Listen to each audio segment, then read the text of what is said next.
Hi, ever wonder what it's like to work another profession or live in the underworld? Listen to unsuspecting riders give a 10 to 15 minute personal masterclass as I spontaneously interview them as they enter my taxi. I'm your host, Simon Rushton, and this is Taxi Chronicles.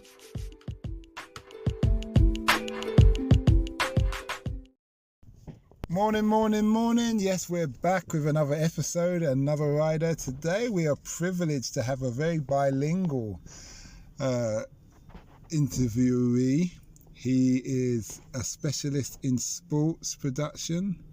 I hope I'm saying this right. And he's going to tell us the story of what it is like to film and work within the sports industry throughout the world over his extensive career, and now we may even be privileged with hearing about his bucket list. And so over to you, Felix. Brilliant, thank you. How are you doing? How are you? Good. Tell us, how did you get into the industry of producing? Well, I used to play sport. I was at university playing sport, and at that time the owner of the company that I ended up working in, whom funnily enough I'd never really heard of, came to give a keynote speech at college. And of course, being a bit of sort of rugby player and sort of taking it with a pinch of salt, rugby was very amateur at the time. And there was an initiative to make it slightly more professional, bringing in sponsors, restructuring the sport, and this man was at the helm of that. And I sort of thought, I'm not sure we like this, so heckled him a little bit and, had a bit of a banter. He then came up to me afterwards and said, listen, did you mean everything you said? And of course I was very apologetic and I felt rather stupid, rather silly. And he said, why don't you come and spend a summer with us, do an internship with us, and then make your own mind up. And as they say, the rest is history. What year was this about? That was 1993. Okay. So it was a good almost 30 years ago. Then? Okay. Yeah, no, I mean, rugby was just starting to be big. I mean, we'd obviously sort of had the first or the second actually World Cup, but it was still sort of run as an amateur sport. And there were these first sort of bursts of professionalism. So yeah, that's how it all started. That's interesting, because I always assumed that rugby was like football. It's always been up there. It has been, but as I say, the management of it and the way that the players were remunerated, there were no real contracts, there were no signing fees. Literally, rugby players were, just rocked up after work. Exactly. It was sort of amateur in nature.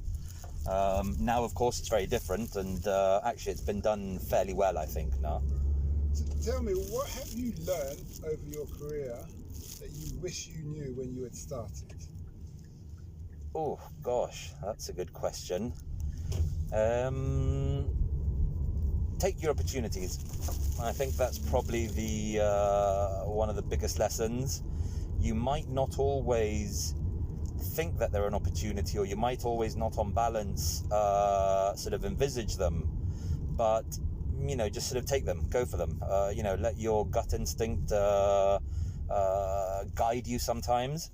Of course, nothing silly, nothing absurd, but take chances. I think that's probably sort of one of the more enlightening and sort of the better things you get to learn through experience. Okay, that's good. Have you, your career, you worked for the BBC, was it ITN? Well, no, it was a company that serviced a lot of the big broadcasters, not just in the UK, but worldwide, actually more worldwide than the UK to a degree. But yes, for everybody, BBC, Channel 4, Sky, of course, BT Sports, all of those over here, yes. The routes that you've took in life, is there other routes that you would wish you had taken? As I say, this happened purely by chance. I'd gone through a very sort of traditional education, good schools, good universities, was probably sort of going to end up in a suit and tie behind a desk at a bank, doing some sort of big whirly job.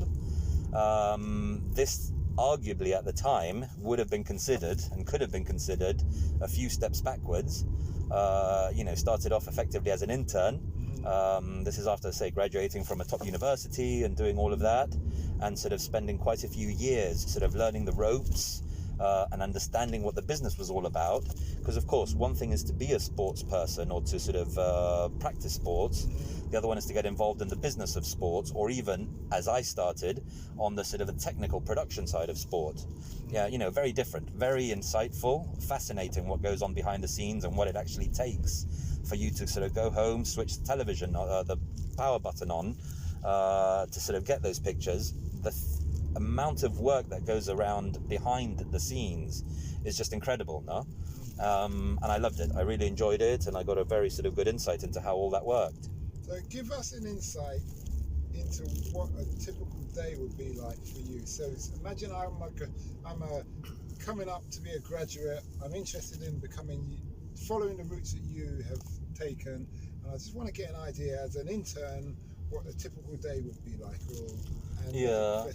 As I say, it depends. It's a very broad field. There's a lot of areas in broadcast particularly.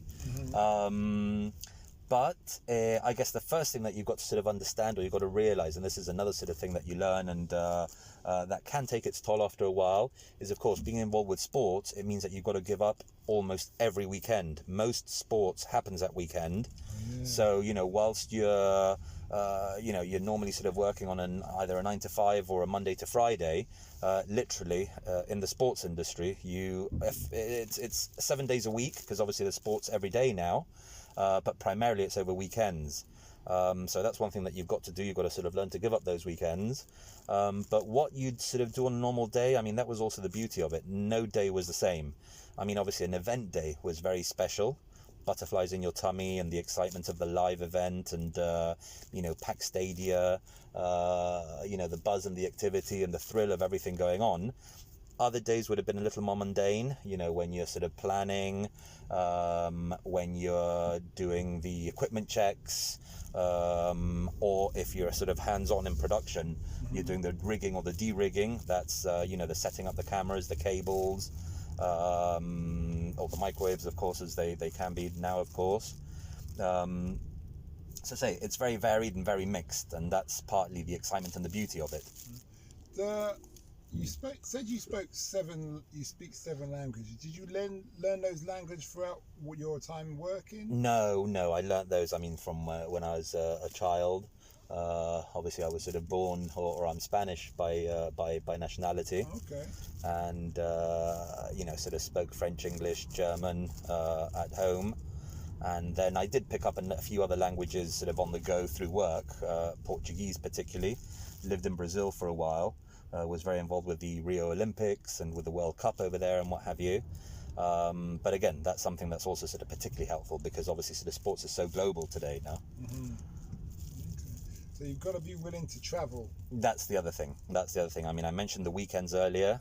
Weekends are obviously a given. But if you're involved in international sport, then of course traveling is a must now. And again, it's a very enjoyable part of work.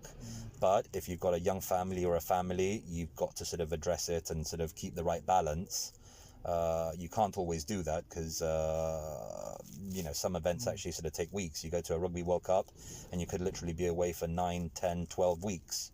Okay. Sometimes in the other side of the world. Japan was the more recent World Cup. We had World Cups in Australia, World Cups in New Zealand and South Africa. That's a long way away, and it's a long time to be away for as well. But it's rewarding, so you've got to have a love for what you do. You do, and I mean, that's the beauty of it as well. I mean, a lot of people, after work, they'll go to the pub and they'll want to talk with their friends, and they'll want to talk about the things that we do for work. Some of us are sometimes the opposite. You sort of, when you're not working, the last thing you want to do is go and talk about sports. You don't want to talk about results, you don't want to talk about players, you don't want to talk about events, because you're literally sort of stuck in them. Of course, you're always a fan. At the end of the day, I think it helps, and it certainly makes it a lot more bearable if you enjoy what you're doing, like with everything, or like with anything. But of course, in sports, it's got that sort of added buzz to it. Okay. You spoke about you're retired now. Effectively, yes. And you're doing your bucket list. Tell us about this bucket list. Yeah, well, I say after 26 years, it was sort of time, to use the cliche or the adage, spend a bit of time with yourself and with the family. It's something that I'm really signed up for, or signed up to. Obviously, the children are now older. My oldest is at university. The middle one, she's going to go to university next year, and the youngest one is still sort of at school, but there's not much left of that now. So yeah, doing things on the bucket list. I mean, I've done things like taking out my private pilot's license, taking out my powerboat license, improved my golf, a sport which I played when I was a child, but then obviously through work I didn't really have much of a chance, and frankly I didn't really want to play much. Now I'm enjoying it incredibly. Obviously up until COVID came by, it was something that I was doing every sort of other day almost. But then there's other two things that I wanted to do, and one of them, I actually went back to university, and I'm reading now, I'm writing my thesis for an MPhil, a Master's in Philosophy and Science. Okay. Who would have thought when I matriculated last year that it would have been so topical as it is today? I mean, philosophy and what we can do, what we should do, the ethics of what we should do, and science, as we are surrounded by science and scientists with all this the advent of COVID, it's particularly topical, and frankly it's been fascinating. The only drawback for me has been that I'm doing that at Salamanca University in Spain, which I managed to sort of get the first semester in Spain, which was wonderful, beautiful city, one of the most historic universities in the world, the third oldest in the world actually. But of course the last year has all been remote, it's all been online. It's not the same as an experience, but it's still been sort of very rewarding. Well, I suppose it won't be like that forever, but hopefully. It shouldn't be. Hopefully we're looking forward to a much better 2021, whether that's in Easter or most likely in summer. Yeah. Hopefully we'll get back to some sort of normality. Okay. Precautions, of course, will still have to be taken, but it'll be hopefully be more what we're used to. So tell us about the powerboat. What's the powerboat experience like? Because I know, what did you learn on ribs? Learnt on ribs and on actual speedboats. It did that down in Portsmouth, and it was fantastic. Did you do that on the ribs when I was in the Marines? Yes. You do that. You go so fast you start to levitate. That's right. Yeah, like hydrofoil. Yeah, almost.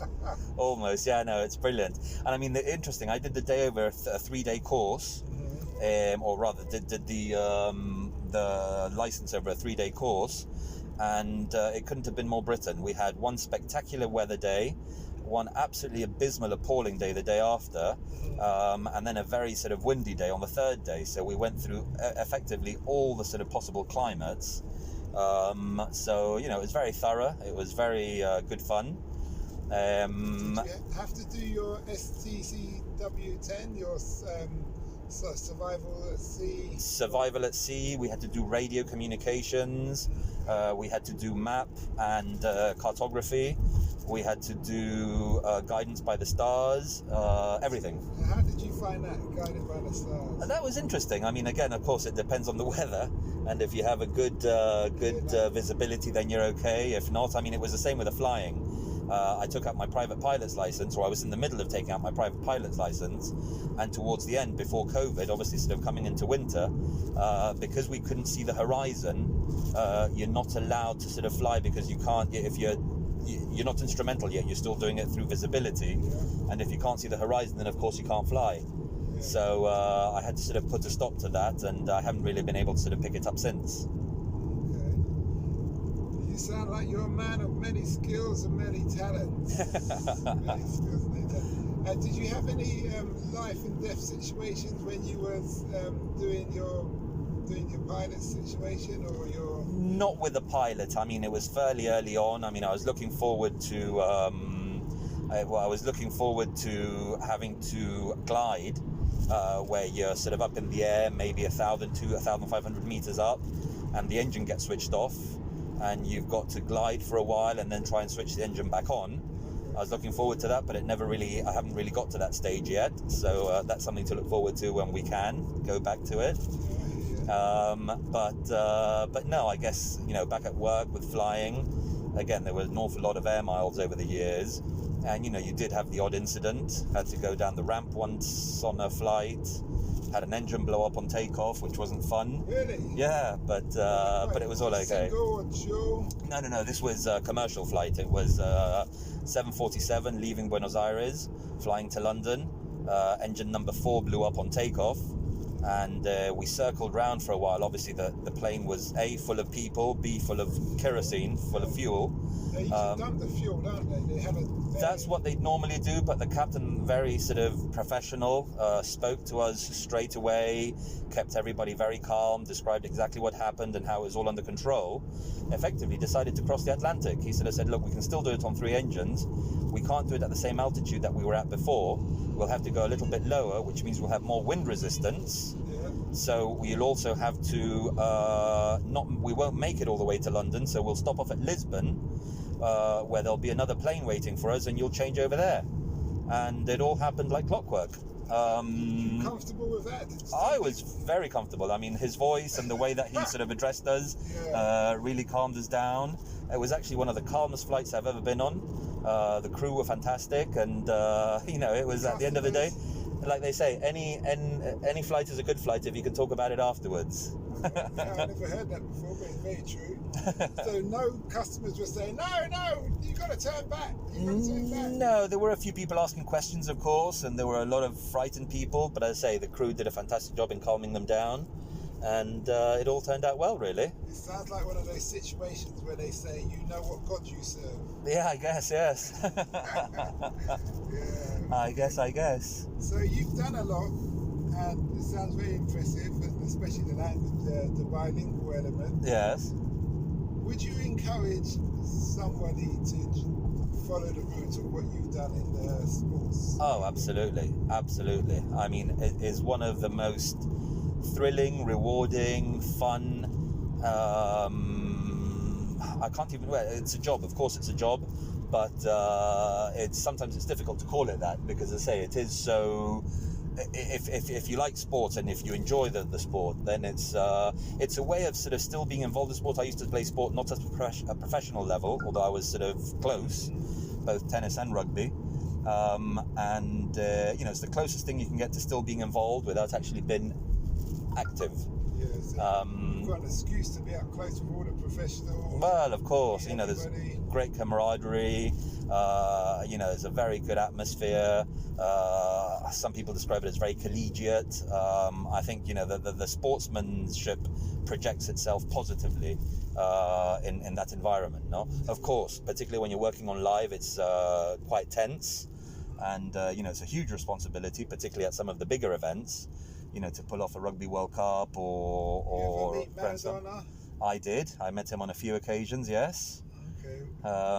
Both as a player, as a manager, and as a person, or three as a person. What did you think of him? So I watched his documentary. Yes. On Netflix, and I thought I like this guy. Of course, he's rough, but he comes from the slums. He's got no parents. Very troubled chap. I mean, I think it was one of the typical cases of rags to riches, without knowing how to manage or control it, and surrounded by, sadly, people who just wanted to take advantage of him. But the fact that he chose to help that football team from one of the worst parts of that country. Yes. That, to me, that speaks measures. No, of course. I mean, obviously, he didn't know anything else but football. Don't forget, he started incredibly young, and he literally knew nothing else than football. I don't think he even finished school or what have you. So, he was brought up in that environment, didn't know any different, and sort of gave it his all to the sport. Sadly, as I say, he was ill. I think there's no hiding it. Obviously, the substance abuse, and then just his environment wasn't the healthiest. A lot of pressure, very young. Mustn't forget that he actually played, not many people might remember this, but he actually played in the World Cup in 1982. The hand of God? No, that was 86. But even in 78, when the World Cup was in Argentina, he was in the original squad, but was then dropped at the last minute by Menotti because he was deemed to be too young. But even at that stage, you can see how, pressured he'd been throughout his whole life. Did they win that Cup? 78, they won. Argentina beat Holland in the final, 3-1. Even though he got dropped? He was dropped, but Argentina still won. Okay. He then played in 82, and abysmal performance. He actually got sent off in the last game that Argentina played. Very bad foul, very frustrated he was on the pitch that day. And then, of course, 86 is history. 90, 94, yeah, quite a character. So he really brought something to his country, though, didn't Oh, absolutely. I mean, obviously he's sort of very well recognised and very well remembered despite the circumstances. Yeah, very sad.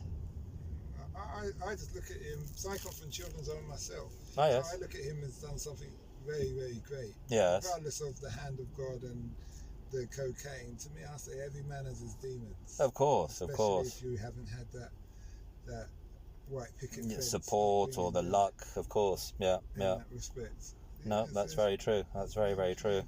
So I know you spoke about you need to take opportunities, but if you were speaking to a student who, like I said, a potential student or somebody who wants to go down the route, what other two things would you say? It says you've got taking opportunities. Yes. Is there a special route of a qualification or? Oh, okay. In terms of qualifications, again, depending on the degree of specialization of what you want to do today, you can specialize in almost anything.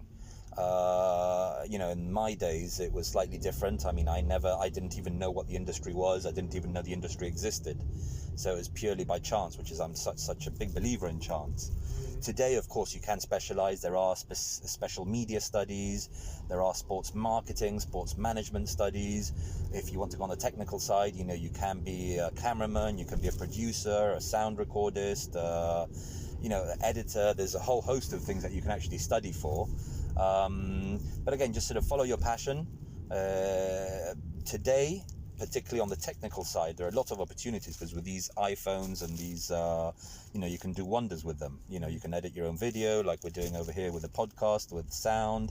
There's a whole host of things that you can do with a degree of dedication and, putting in the hours and the elbow grease, as they say. You really can get to do great things. My last question is, what impact do you want to have on the world? Oh, gosh. Obviously, the world is a very strange place over this last year. I think more than ever, we've started to realize what our own actions can do to change things.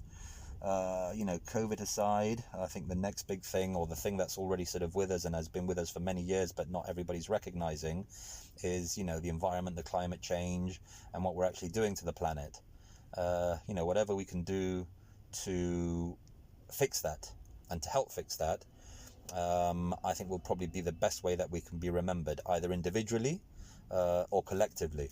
Obviously, individually, it depends on how much you do and how much you can put into it, and what sort of exposure you can have for what you do. But I think the important thing is that you mustn't think about it individually anymore. It's a collective effort of which every individual has something to take part in. No? They say, we're all going to be driving electric cars by 2030. That's right. That's right. If you want to save the environment, you've got to solve world poverty, because a poor man doesn't care about the environment. That's very true. That is very, very true. A lot of the so-called, and I don't like the term, but a lot of the so-called third world countries are now sort of being looked at by the so-called first world countries, and they've been trying to be told what they can and can't do with gas emissions and what have you. Of course, it's difficult because first world countries became what they are because they were industrialized and caused part of the problem. So to now sort of, tell others, no, you can't do that or you shouldn't do that, there is a degree of... It's a big degree. Yeah. You can't get to the top and then tell me I can't get to the top. Exactly. So I think that's what I mean. I think it's through consensus and through working it out and understanding what the roots of the problems are. And like you said, some of the roots of the problems they are obvious, but they're not. People don't make that link. I think that link that you pointed out does exist, and obviously that's the way that you're going to start the change. Well, thanks a lot for that, Felix. Thank you. Much appreciated. Hopefully that worked out. Yes, it does.